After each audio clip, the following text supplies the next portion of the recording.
Picture this, the faint scratch of a needle on an old vinyl record, spinning out a tune so familiar it feels like a heartbeat. That's how my memories play in my mind these days, each one a melody of a life well lived, etched deep into my soul. I'm Serena, 83 years young, sitting in my creaky rocking chair with a quilt over my lap, staring out at a world that's moved on without me. But my thoughts? They're stuck on a moment, a single weekend that's as vivid now as the day it happened. I've spent decades turning it over in my mind, trying to make sense of the pieces. But let's start at the beginning, back when life was simpler, sweeter, and smelled of pine and campfire smoke. I've been married to Luke for longer than most folks get to dream of. We tied the knot when we were barely out of our teens, 2 kids with nothing but love and a shared hunger for the wild. Nature was our sanctuary, our church. We'd hike through forests so dense the sunlight barely slipped through, watching dawn paint the treetops gold, our boots crunching on frostbitten leaves. At night, we'd huddle by a campfire, the crackle of burning wood mixing with the distant hoot of an owl, stars winking above us like old friends. Luke and I built a life of quiet companionship, the kind that doesn't need many words, just a look, a touch, a shared breath in the crisp morning air. Our days were woven from these moments, threads of adventure and peace stitching us closer with every passing year. Luke had his crew, 3 men who'd been by his side since before I came into the picture. First, there's Austin, a bear of a man with a beard like a bramble patch and a wit sharp enough to cut through any silence. He's the kind of outdoorsman who could build a shelter from twigs and spit, always ready with a quip that'd make you snort coffee out of your nose. Then there's Caleb, the quiet one. He's got this intense gaze, like he's always seeing something the rest of us miss. His words few, but heavy when they come. And finally, Nate, the charmer.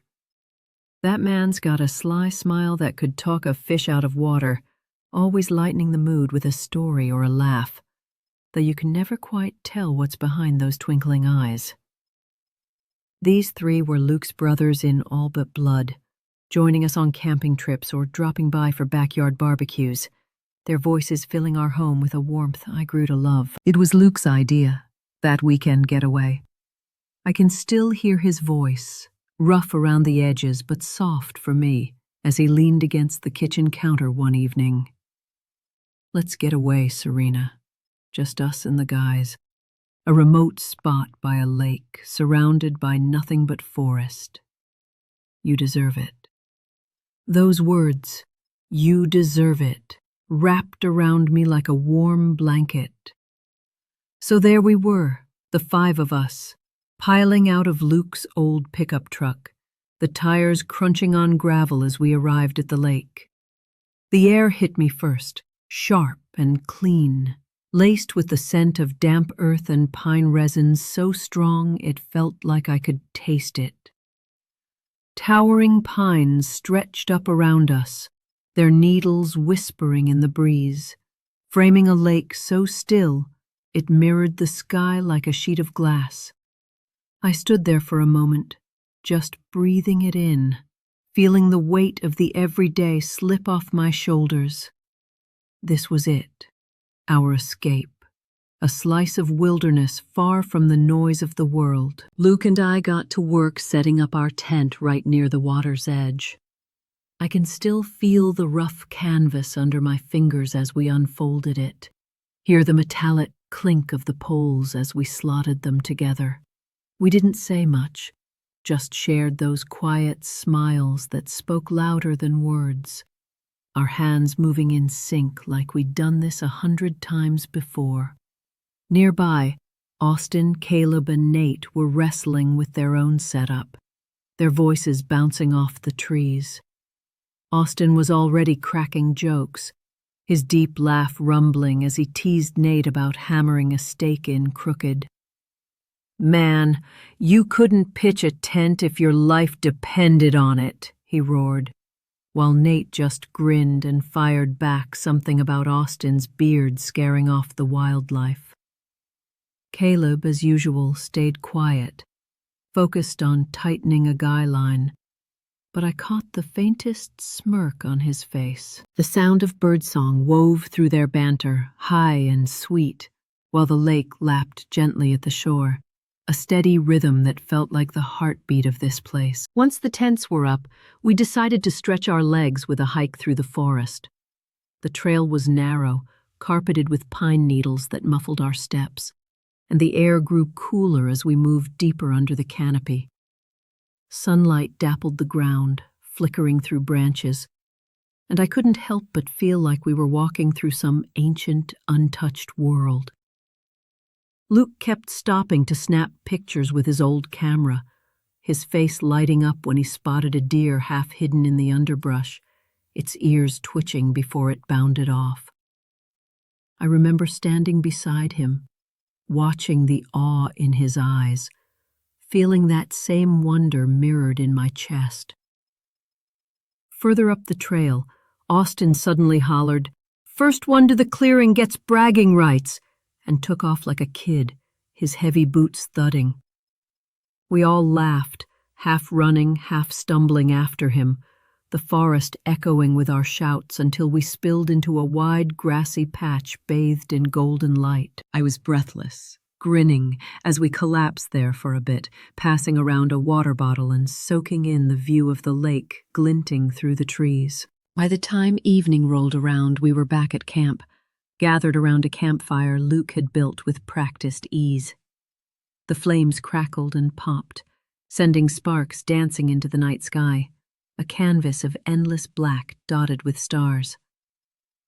That first evening by the fire felt like a warm embrace, all of us laughing and swapping stories as the glow painted our faces in flickering orange. But now, as I sit here in my rocking chair, my mind drifts to the second evening of that trip, when everything changed. The air was different that night, heavier somehow, thick with a tension I couldn't name, but could feel pressing against my skin like a storm waiting to break. We were gathered by the campfire again, the 5 of us, the flames snapping and popping as they devoured the logs, casting long shadows that danced across the ground. I sat on a rough blanket, a wine glass in my hand, the bitter tang of red lingering on my tongue, watching the light play off everyone's faces. But something was off, a silent undercurrent pulling at us, and I couldn't shake the feeling that we were teetering on the edge of something I didn't understand. Luke broke the quiet first, his voice cutting through the crackle of the fire. He stood up, stretching, his silhouette tall against the glow. "I'm gonna head to the other side of the lake for a bit," he said, his tone casual, but his eyes catching mine with a strange intensity. "Want to get some shots of the stars while the sky's this clear? It's perfect for my camera." I nodded, watching as he grabbed his gear, the familiar weight of his camera slung over his shoulder, a flashlight in his other hand. He leaned down, his lips brushing my forehead in a quick, tender kiss that felt like a promise. And then he was gone, swallowed by the darkness of the trees. I stared after him, the beam of his flashlight fading into the night, a hollow ache settling in my chest. I told myself it was nothing, just the quiet of the forest playing tricks on me. But deep down, I felt the shift, like the ground beneath us had tilted just enough to throw everything off balance. Left alone with Austin, Caleb, and Nate, the mood around the campfire changed almost instantly. The silence grew charged, electric, as if the air itself was holding its breath. I reached for the bottle of wine, refilling my glass with a shaky hand, the liquid sloshing a little as I poured. The flames hissed, spitting embers into the dark, and I felt the weight of their eyes on me, though I couldn't bring myself to meet them. Austin moved first, sliding closer on the blanket, his broad frame casting a shadow over me. His hand brushed my shoulder, a fleeting touch at first, but then it lingered, his rough fingers threading through my hair with a deliberate slowness that sent a jolt through me. My breath caught, my heart thudding so loud I was sure they could hear it. Then Caleb was there, standing behind me, his presence a quiet force as his arms slipped around my waist, pulling me back against him with a boldness that stole the air from my lungs. Nate shifted too, easing in beside me, his thigh pressing against mine, the heat of him seeping through my jeans. His breath was warm on my neck, a whisper of sensation that made my skin prickle. I froze, my mind a chaotic storm of shock and something else, something darker, a forbidden rush that I didn't want to name. My glass trembled in my hand, the wine catching the firelight as I sat there, pinned between them, their closeness overwhelming. I should have pulled away, should have said something, anything, but I couldn't move, couldn't speak. Then Nate's voice came, low and intimate, right by my ear, sending a shiver down my spine. He knows, Serena. He wants you to let go. The words hit me like a punch, sharp and cold, slicing through the haze. Luke, my Luke, who'd just kissed me goodbye, who'd built a life with me brick by brick. The idea that he could be aware of this, could even want it, shattered something inside me. Betrayal clawed at my chest, tearing at the vows I'd made, the promises we'd whispered under countless starry skies. And yet, there was this pull, this undeniable heat blooming in me, a current I couldn't fight, even as guilt gnawed at my insides. Now, here I am, sitting by the dying fire with Austin, Caleb, and Nate, the weight of what just happened pressing down on me like a stone I can't lift. The four of us are huddled close, but there's no warmth in it. We avoid each other's eyes, staring into the fading glow of the embers as if answers might flicker there among the ashes. My hands fidget with the hem of my jacket, tugging at a loose thread, trying to anchor myself to something real, something normal. But nothing feels normal anymore. The air is thick with unspoken words, heavy with the residue of choices I can't take back. My mind is a whirlwind, spinning through a mess of emotions I can't untangle. Guilt is the loudest, a sharp, relentless ache that cuts deeper with every breath. I betrayed Luke, my Luke, the man who's been my rock, my home for decades. How could I let this happen? How could I sit here, surrounded by his closest friends, and cross a line I never even imagined approaching? But then there's the confusion, swirling like a fog I can't see through. Nate's words echo in my head, over and over, like a broken record I can't turn off. He knows. He wants you to let go. What did he mean? Could Luke really have known something like this might happen? Did he leave us here by the fire with some kind of unspoken permission I can't comprehend? The thought makes my stomach twist, a mix of disbelief and dread that I can't shake.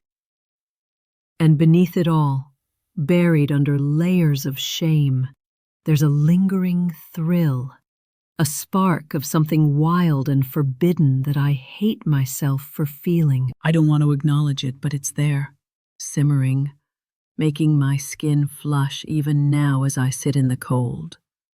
I reach up to wipe the sweat from my brow, my fingers trembling just slightly as they brush across my forehead. The night air is chilly now that the fire's almost out, but my body feels feverish, like it's still caught in the heat of that moment. I grab the near-empty wine bottle from the ground beside me, tipping it to my lips for the last bitter sip, hoping it'll steady the storm inside.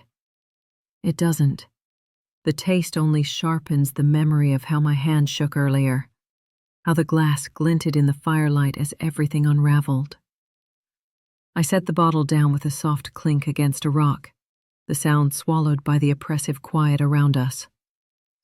Austin shifts on the blanket, his massive frame hunched forward, elbows on his knees, staring into the embers like he's searching for something.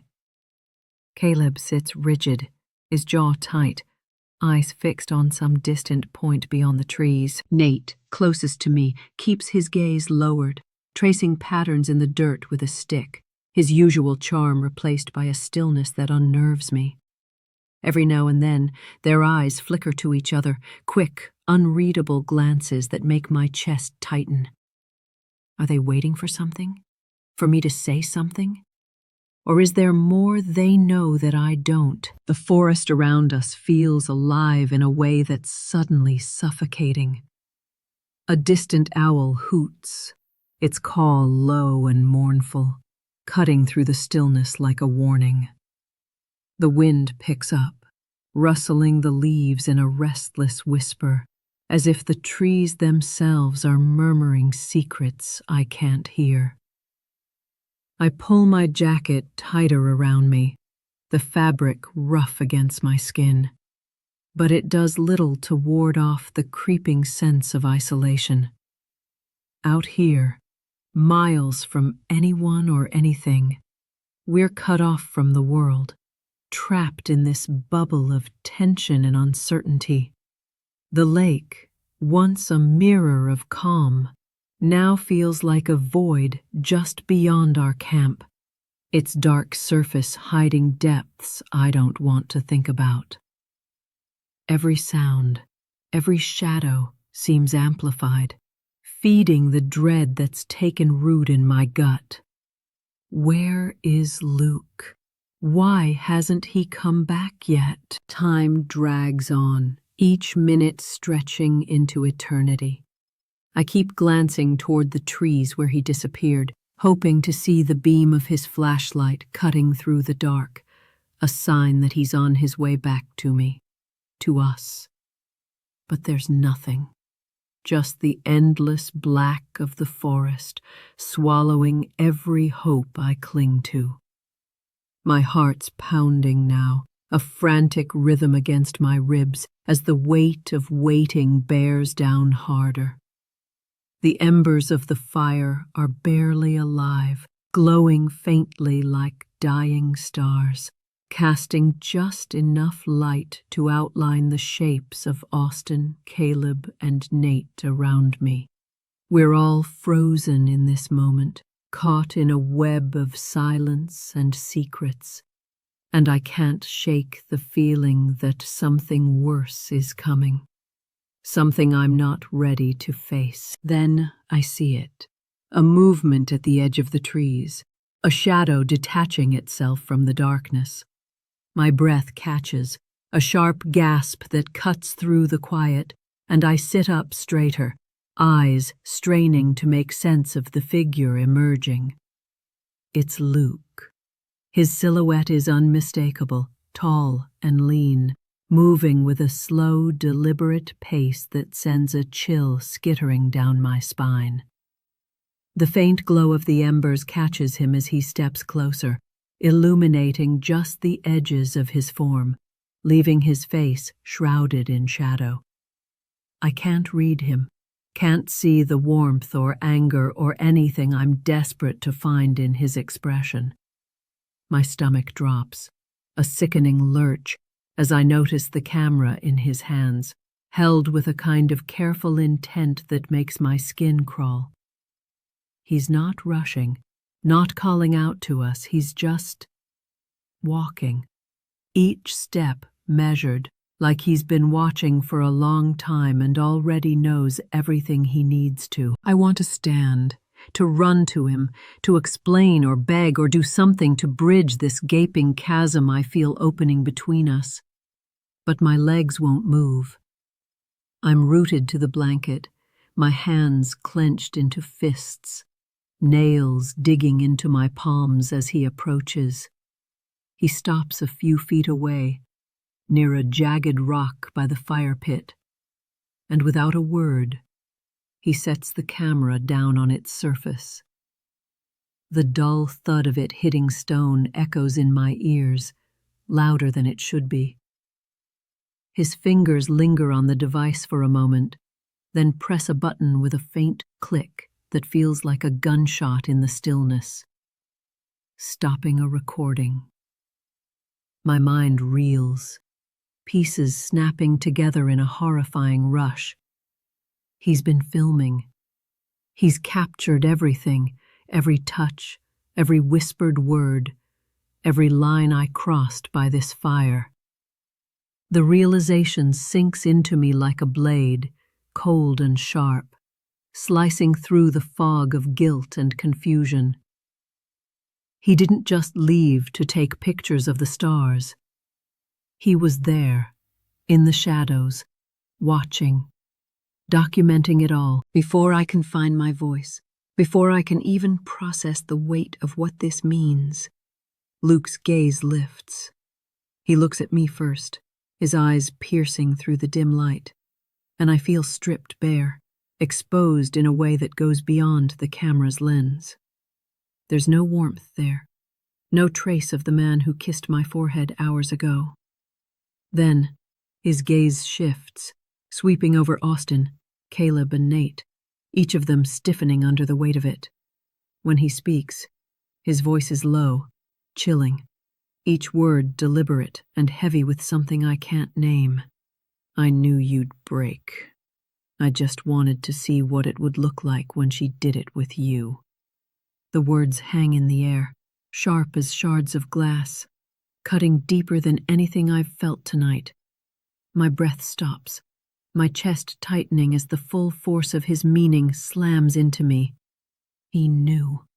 He planned this, orchestrated this moment, testing me, using his friends as pieces in some sick, twisted game. The betrayal I felt earlier, the guilt over my actions, pales in comparison to this. This isn't just about what I did.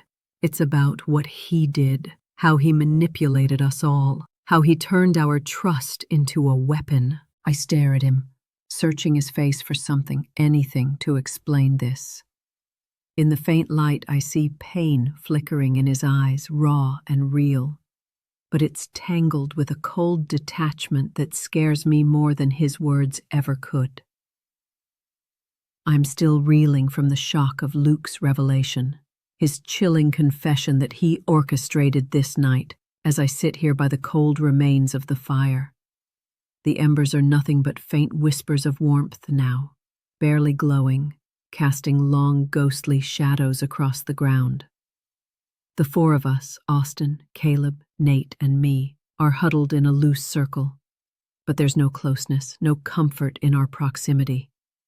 The silence between us is a living thing, thick and suffocating, pressing down on my chest like a weight I can't shake off.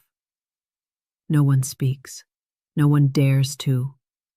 The air hangs heavy with the aftermath of what's been done, what's been said, and what's been lost in the span of a single, devastating night. The chill of the forest night seeps into my bones, creeping through the thin layers of my jacket, making me shiver despite the lingering heat in my cheeks from the shame and confusion still burning there. My hands are clasped tight in my lap, fingers digging into each other, as if holding on to myself is the only way to keep from falling apart. There's an ache in my chest, sharp and persistent, as I replay Luke's words over and over in my mind. I knew you'd break. I just wanted to see what it would look like. Each syllable cuts deeper, a blade twisting in an already open wound. How could he do this? How could the man I've loved for decades, the man I've shared countless quiet mornings and starlit nights with, manipulate me, us, like this? The betrayal stings in a way I can't describe, a poison spreading through every memory I've ever held dear. But it's not just anger or hurt that's tearing at me. There's guilt, too. A gnawing, relentless thing that claws at my insides. I crossed a line tonight, one I never thought I'd even approach. I let myself be swept up in a moment I should have stopped. With men who were supposed to be family, brothers to Luke, friends to me. How could I betray him like that? Even if he set the stage for it, and yet, beneath the guilt, beneath the anger at his twisted game, there's something else. Something I'm ashamed to even acknowledge. A part of me, small and hidden but undeniable, felt a thrill in that forbidden act. A rush of something wild and untamed that I hadn't felt in years, maybe ever. It's a shameful whisper in the back of my mind, and it terrifies me more than Luke's cold stare or the camera that captured it all. What does that say about me? What kind of person am I to feel that, even for a fleeting second? I glance around at the others, desperate for some kind of connection, some sign that I'm not alone in this mess of emotions. But their faces are closed off, unreadable in the dim light. Nate sits closest, still tracing aimless patterns in the dirt with a stick, his movements slow and mechanical, like he's lost in his own storm of thoughts. Every now and then, the stick snaps against a pebble, a tiny, sharp sound that makes me flinch. Caleb is across from me, his hands rubbing together as if to warm them, though I doubt it's the cold he's fighting. His eyes are still fixed on some invisible point in the distance, his jaw clenched so tight I can see the tension in his profile. Austin, usually the loudest, the one to break any silence with a joke, is eerily still, his massive frame hunched over, staring into the ashes. He picks up a small stick, almost absent-mindedly, and tosses it into the dead fire, watching it land with a soft thud, as if expecting the flames to roar back to life. They don't. Nothing comes back to life here. And Austin, he won't look at me, not once. His avoidance is a punch to the gut, a silent acknowledgement of the rift that's torn open between us all. Luke didn't stay after he dropped that bombshell. After those cutting words, after setting down the camera like a judge's gavel, he turned and walked back into the darkness of the night, leaving me to grapple with the shattered pieces of our friendship alone. Don't forget to subscribe, like, and comment if you enjoyed this story. This will help us create more engaging stories for you.